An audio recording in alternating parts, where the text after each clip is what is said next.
नमस्कार श्रोते हो, दीपक रेगे कथाकथन चॅनलवर तुम्हा सगळ्यांचं मनापासून स्वागत. श्रोते हो, आजपासून तुम्ही ऐकणार आहात सुरेश वैद्य यांची कादंबरी सायली. पण तत्पूर्वी तुम्ही जर आत्ता चॅनलवर पहिल्यांदा आला असाल किंवा अजूनपर्यंत जर तुम्ही चॅनल सबस्क्राईब करू शकला नसाल तर एकच विनंती करतो की कृपया चॅनल सबस्क्राईब करा. सबस्क्राईबच्या बटनाची जरी जे घंटीचं चिन्ह आहे बेल आयकॉन तेही प्रेस करा. येणाऱ्या पर्यायातनं ऑल हा पर्याय निवडा, म्हणजे मी चॅनलवर कथा किंवा कादंबरीचा भाग अपलोड केला की ताबडतोब त्याचं नोटिफिकेशन सगळ्यात आधी तुम्हाला मिळेल. चला श्रोते, सुरू करूयात. सुरेश वैद्य लिखित सायली भाग पहिला. मुंबई सेंट्रल. मुंबईचं हे रेल्वे स्टेशन इतर महानगरांच्या रेल्वे स्टेशनसारखंच भव्य आणि प्रचंड होतं. येणाऱ्या आणि जाणाऱ्या प्रवाशांची गर्दी, धक्काबुक्की तीही नेहमीसारखीच होती. जिकडे पाहावं तिकडे माणसंच माणसं, जणू माणसांचा समुद्रच. ही गर्दी पाहून नव्यानं इथं येणाऱ्याची छातीच दडपल्यासारखी होत होती. तिचंही तसंच झालं होतं. ती वेटिंग रूममधनं बाहेर आली. वेटिंग रूममधून बाहेर यायची ही तिची 5वी वेळ. दरवाज्यात उभं राहून तिने सगळीकडे नजर फिरवली, पण ज्याची ती वाट बघत होती तो अजूनही आलेला नव्हता. मनातून ती कमालीची वैतागल्यासारखी झाली, पण वैतागण्याशिवाय तिच्या हातात दुसरं काहीच नव्हतं. वेळ घालवण्यासाठी ती जवळपास उभ्या असलेल्या लोकांचं संभाषण ऐकायला लागली. हिंदीत बोलत होते ते लोक, पण किती फरक होता इंदौरच्या हिंदीत आणि मुंबईच्या हिंदीत. इंदौरचं हिंदी किती शुद्ध होतं, जणू प्रत्येक शब्दाला मान दिला जातोय, आणि इथे हातात सापडेल त्या शब्दाला चुरगळलं जात होतं, त्याच्यावर अत्याचार केले जात होते. आपुनकू तुमकू असं म्हणत हिंदीची फार वाट लावलेली होती. बंबई की हिंदी म्हणून ज्याची टवाळकी केली जात होती तेच अजब हिंदी होतं तर हे या महानगराचं. तिच्या कपाळावर क्षणभर आठ्या उमटल्या. मग स्वतःलाच तिने समजावलं, आता ह्या शहरात ती आलीच आहे आणि आता कायमचं ह्या शहरात तिला राहायचं सुद्धा आहे. मग अशा छोट्या मोठ्या गोष्टींनी नाराज होऊन चालणार नव्हतं. हे शहर आणि या शहराशी मिळतं जुळतं घेऊन वागणं आता तिला क्रमप्राप्त होतं. मुंबईत पाऊल ठेवून तिला आता जवळजवळ 2 तास होऊन गेले होते आणि स्टेशनवर तिला न्यायला येण्याचा कबूल केलेल्या रोहनचा अजूनही पत्ता नव्हता. गाडी जेव्हा मुंबईच्या जवळ यायला लागली होती तेव्हा एका विचित्र प्रकारची उत्सुकता तिला आपल्या मनात जाणवायला लागली होती. ज्या शहरात ती प्रवेश करत होती ते शहर आता तिचं होणार होतं. ह्या शहराशी तिचं कायमचं नातं जोडलं जाणार होतं. यापुढचं तिचं सगळं आयुष्य ह्याच शहरात जाणार होतं.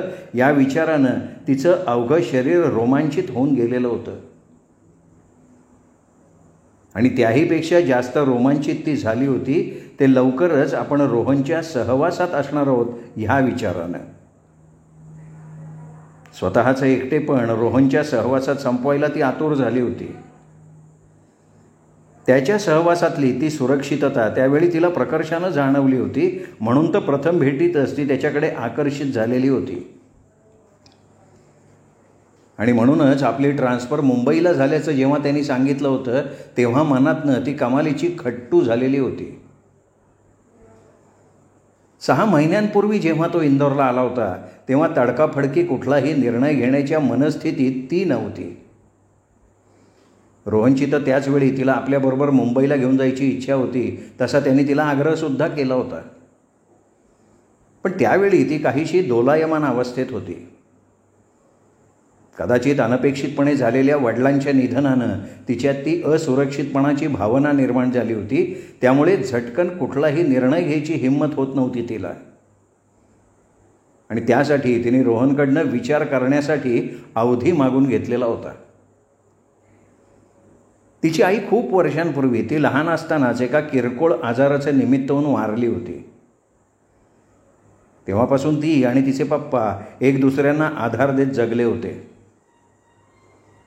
पण वर्षभरापूर्वी आपल्या एका गरीब पेशंटला पाहायला चाललेले असताना तिच्या पप्पांच्या कारला अपघात झाला होता आणि त्या अपघातातच तिच्या पप्पांचा मृत्यू झाला होता. ह्या धक्क्यानं सायली एकदम सैरभैर झाली होती. कितीतरी दिवस या धक्क्यातनं ती स्वतःला सावरूच शकली नव्हती. या जगात आपण अगदी एकट्या एकाकी आहोत ही कल्पनाच तिला सहन होत नव्हती. तसं तिला नातेवाईक नव्हते असं नाही, पण सगळे लांबचे असून नसल्यासारखे. म्हणूनच एकटेपणाचं दुःख तिला आतल्या आत खात होतं. एकटेपणाच्या ह्याच अवस्थेत असताना तिची भेट रोहनशी झाली होती.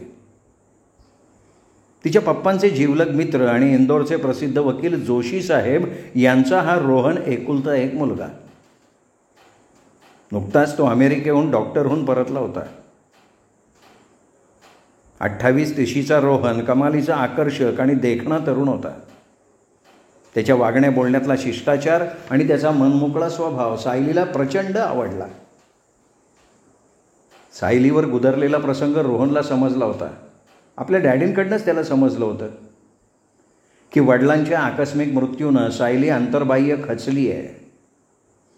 म्हणून सायलीला या दुःखातनं बाहेर काढण्याचा प्रयत्न त्याने केला होता आणि त्यासाठी जास्तीत जास्त वेळ तो सायलीच्या सहवासात घालवत होता, तिला समजावण्याचा प्रयत्न करत होता. मृत्यू हा कसा अटळ आहे, आज ना उद्या प्रत्येकाच्याच वाट्याला तो कसा येणार आहे, हे तिच्या मनावर बिंबवण्याचा प्रयत्न तो करत होता. त्यासाठी पाहिलेली वाचलेली उदाहरणं तो देत होता. सुरुवातीला सायलीने त्याच्या बोलण्याकडे फारसं लक्ष दिलं नव्हतं. उलट रोहनच्या या प्रयत्नांना ती सहानुभूती समजत राहिली होती. म्हणूनच त्याच्या सहवासात ती उदासच राहत होती. पण रोहननं माघार घेतली नव्हती. त्याने आपला प्रयत्न सोडला नव्हता आणि शेवटी सायलीलाच माघार घ्यायला लागली होती. रोहन समोर असताना, त्याच्या सहवासात वावरताना तिला हसावं लागलं होतं. त्याच्या विनोदाला दाद देत स्वतःही एखाद दुसरा किस्सा सांगण्याचा त्याचा आग्रह टाळता येत नव्हता तिला.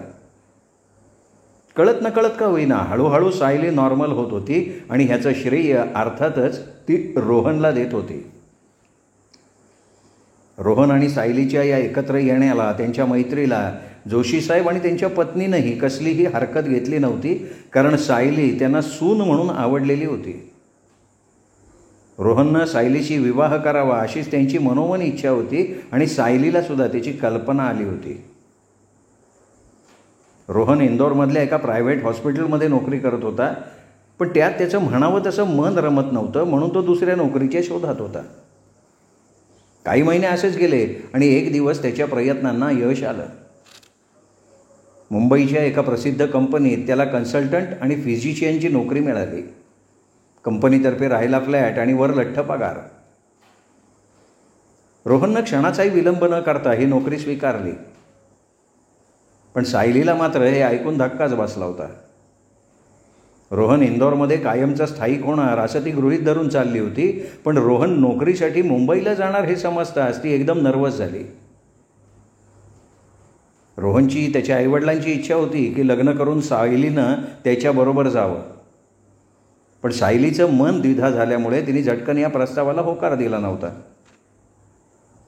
शेवटी असं ठरलं की रोहननं आधी एकट्यानं मुंबईला जायचं आणि 4-5 महिने तिथे त्याचं नीट बस्तान बसलं की सायलीला त्याने तिकडे बोलवून घ्यायचं आणि मुंबईतच दोघांनी विवाह करायचा.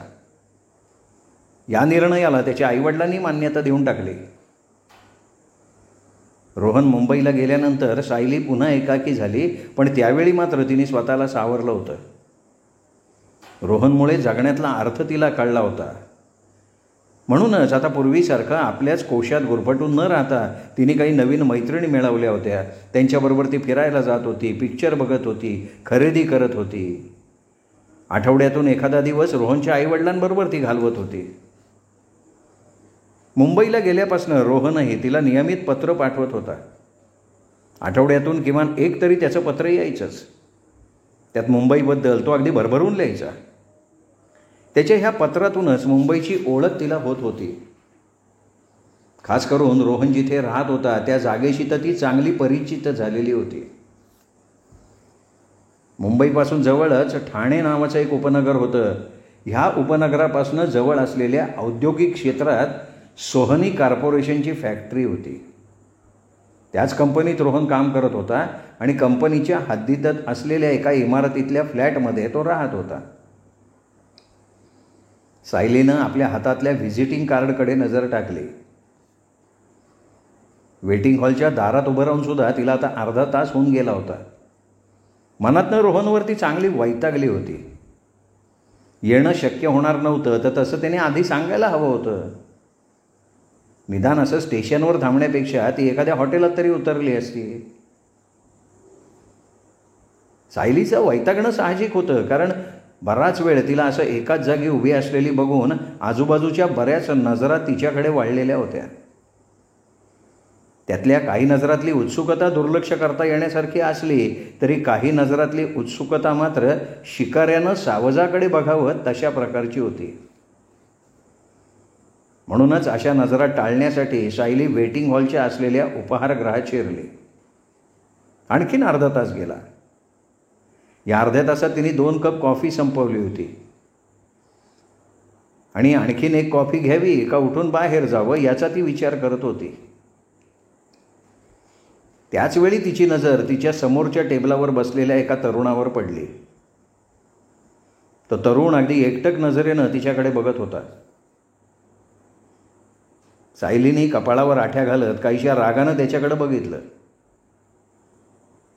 खरं तर समोरची तरुणी आपल्याकडे रागानं बघतीये म्हटल्यावर त्याने आपली नजर दुसरीकडे वळवायला हवी होती. निदान त्याच्या चेहऱ्यावर तरी ओशाळवाणे भाव उमटायला हवे होते. पण तसं काही झालं नाही. उलट हातातल्या थम्सअपचे गुटके घेत तो तसाच एकटक नजरेनं सायलीकडे बघत राहिला. काय निर्लज्ज माणूस आहे हा. सायलीने मानेला झटका देत त्याच्याकडे दुर्लक्ष करण्याचा प्रयत्न केला, पण तरीही त्याच्या नजरेची जाणीव तिला होतच राहिली. शेवटी ती आपल्या जागेवरनं उठली आणि कॉफीचं बिल देऊन बाहेर आली. तिच्या हातात छोटीशी सुटकेस होती. उपहारगृहाच्या बाहेर पडताना तिला त्या तरुणाच्या अगदी जवळून जावं लागलं होतं आणि इच्छा नसतानाही नकळत तिची नजर त्या तरुणावरनं फिरली होती. काळे भोर केस, गोरा पान वर्ण, त्याची उंची किमान 6 फूट असावी. उंचीला साजेल असं त्याचं शरीर भरदार होतं. चेहऱ्यावर बुद्धिमत्तेचं तेज होतं. पण सायलीचं लक्ष सगळ्यात जास्त वेधून घेतलं असेल तर ते त्याच्या डोळ्यांनी. त्याच्या पिंगट तपकिरी डोळ्यात एक विलक्षण भाव होता. ती त्याच्या जवळून जात असताना अचानक त्यांनी मान वर करून तिच्याकडे बघितलं. त्याच्या त्या पाहण्यात जणू चिडवण्यासारखा भाव होता.